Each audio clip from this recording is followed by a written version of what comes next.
Bonjour à toutes et à tous. Donc, dans cette partie, nous allons parler des scopes de variables. Scope de variables. Donc, la portée de variables. Donc, on va faire une boucle for.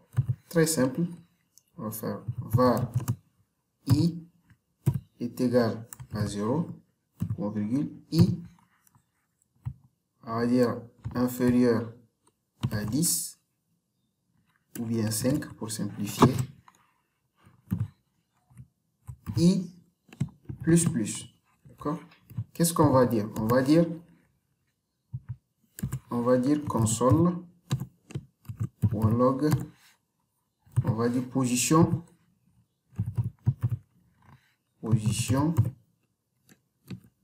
par exemple i, position i. Et on va exécuter. Voilà.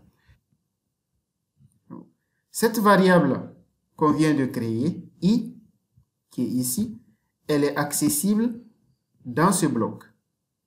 Donc, c'est sa portée. Sa portée, c'est dans ce bloc, en principe. D'accord? On va tester maintenant de l'afficher, par exemple, ici, console.log.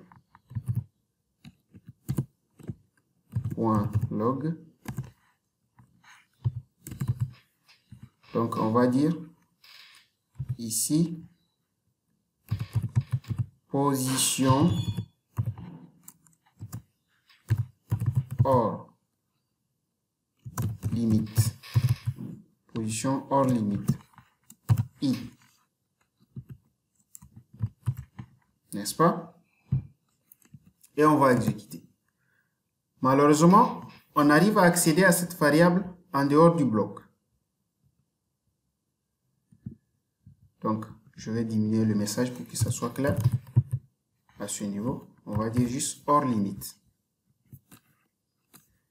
Donc, lorsqu'on va exécuter, vous voyez, hors limite, on arrive à accéder à cette variable en dehors du bloc où elle est créée. Ce qui n'est pas normal. Ça, c'est un comportement anormal qui n'existe pas dans les autres langages de programmation. Ni dans Java, ni dans C, ni dans C#, ni dans C++. Donc, des langages que j'utilise. Ces comportements, ni dans Python aussi, ces comportements n'existent pas. Lorsqu'on a une variable dans un bloc ici, elle reste. Elle reste dans le bloc, on ne peut pas accéder. Alors, c'est ça la limite du JavaScript avant. Donc, une variable qu'on crée avec var, elle a une portée module. Une portée module. Donc, elle est accessible dans tous ces blocs. Elle est accessible dans tous ces blocs. Donc, ça n'a aucun intérêt de créer une variable dans ce bloc si on peut la modifier en dehors du bloc.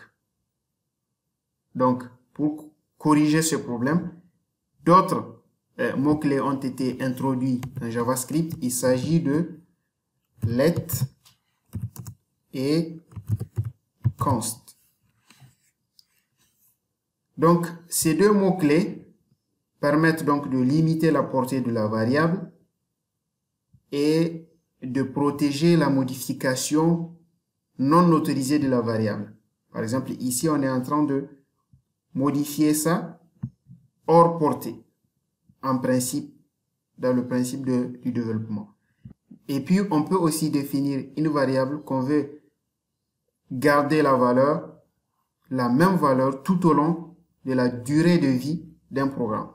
Et là, on verra comment faire avec const. Donc ici, on va remplacer le var par let.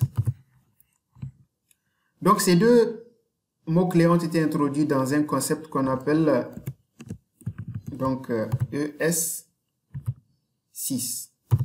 Donc c'est le nouveau JavaScript. Donc la suite de cette série va porter sur ce nouveau JavaScript. C'est-à-dire les nouveaux concepts dans JavaScript. Donc ici à ce niveau, on va tester avec le let. Donc on a remplacé var par let. D'accord? Donc, on va faire le test. Ici. Donc, vous voyez, il y a une erreur.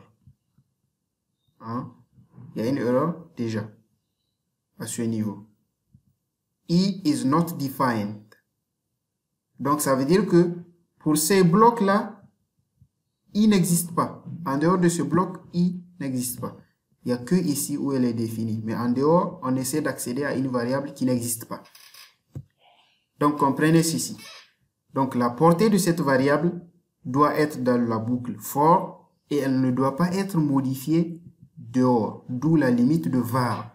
Donc, à partir d'aujourd'hui, lorsque vous faites vos programmes en JavaScript, utilisez let au lieu de var. Utilisez let au lieu de var. Utilisez let et non var. D'accord? Alors, c'est quoi const?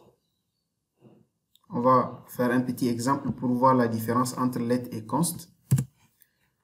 Donc, je vais nettoyer la console déjà. Donc, ici, on va créer une variable. Let j est égal à 12. Par exemple, on va dire console.log j, n'est-ce pas? On va dire j maintenant est égal à 20. Console.log j. Et j'exécute. Voilà, 12, 20. Donc, on a créé une variable, on lui a donné une valeur, on l'a affichée. On a modifié la valeur de cette variable et on a affiché. Maintenant, remplaçons le let par const. Const. Donc, const, une constante. Alors, donc là, en essayant d'exécuter, on aura un problème. Ici, type error, assignment to constant variable. C'est-à-dire, on essaie de modifier, c'est-à-dire, on essaie d'agir sur une variable qui est constante, qu'on ne peut pas modifier. Donc là, on ne pourra pas modifier cette variable tout au long de la durée de vie du programme. Donc, c'est ça le rôle de const. Donc, ici, on comprend que let à sa place et const aussi à sa place. Donc, chacun de ces mots-clés a son utilité en fonction du besoin. Donc, dans les sections suivantes, on va parler que de ES6. Et c'est ce qui va nous permettre d'attaquer les frameworks de développement en JavaScript. Et c'est là, ça va devenir très intéressant. Donc, on se retrouve donc à la section suivante.